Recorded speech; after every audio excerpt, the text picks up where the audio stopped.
একটা নাম্বারে automatic send money হয়েছে। আমি কোনো রেফারেন্সও ওখানে নাই, ওখানে আমি কোনো রেফারেন্সও দেই নাই, পিনও দেই নাই।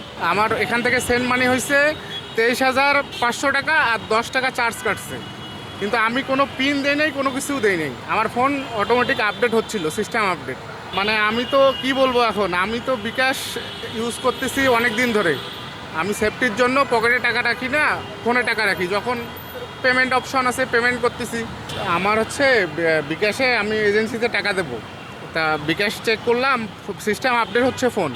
বিকাশ অ্যাপে ঢুকলাম, ঢুকে হচ্ছে আপনার টাকা ওখানে সেন্ড করতে যায় দেখে আমার ফোনে 72 টাকা আছে। আমার কাছে ছিল আপনার 25,582 টাকা। এখন দেখি 23,500 টাকা কাটি নিস। একটা নাম্বারে অটোমেটিক সেন্ড মানি হয়েছে। আমি কোনো রেফারেন্সও ওখানে নাই, ওখানে আমি কোনো রেফারেন্সও দেই নাই, পিনও দেই নাই।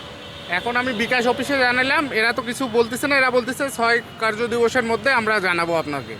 কিন্তু আমি এজেন্সিতে টাকা দেবো, এখন টাকাটা কই পাবো? আমাকে কালকে বাসা থেকে টাকাটা পাঠাইছে। আমার ফোনে কোনো কিছুই আসেনি। মানে আমার ফোনে আমি সকালবেলা লোড দিছি এই বিকাশ থেকে, এই যে 399 টাকা লোড দিছি। দেওয়ার পর আমার ফোনে আছে 23,582 টাকা।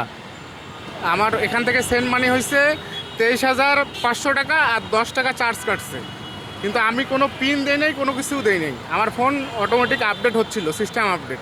মানে আমি তো কি বলবো, এখন আমি তো বিকাশ ইউজ করতেছি অনেক দিন ধরে।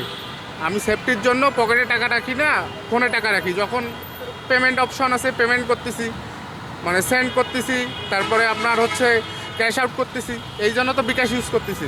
কিন্তু ওরা তো আমাকে কোনো সলভ দিতে পারলো না। 6 কার্য দিবসের মধ্যে ওরা টাকাও দিতে পারবে কিনা সেটাও বললো না। বললো যে 6 কার্য দিবসের মধ্যে আপনাকে যে কোনো একটা জিনিস জানানো হবে।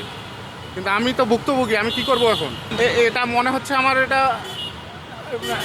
এদের সিস্টেমের কোনো কিছু জড়িত আছে, এরা থাকতে পারে, অথবা কোনো দোকানদার, লোকাল দোকানদার জড়িত থাকতে পারে। কিন্তু সঠিক আমি কাউকে দোষ দিতে পারতেছি না, কারণ আমি জানি না। কিন্তু আমার ফোন থেকে অটোমেটিক কীভাবে সেন্ড হবে? আমার ফোন থেকে সেন্ড হয়েছে, আমি পিন দেই নাই, ওখানে কোনো রেফারেন্স কোড নাই।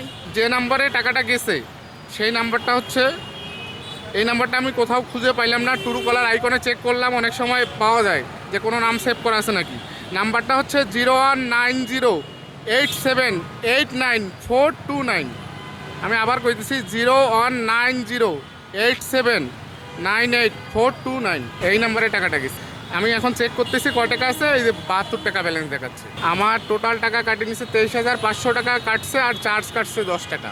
ওনারা বলছে যে 6 কার্য দিবসের মধ্যে জানানো হবে, কিন্তু আমি টাকাটা পাবো কি না সেটা কিছু বলে নাই। দেখুন একটা রেজাল্ট দিবে, দেশের বাইরে যাব, এজেন্সিতে আমাকে জমা দিতে হবে। আমি আপাতত বেকার, আমি সৌদি আরব যাব।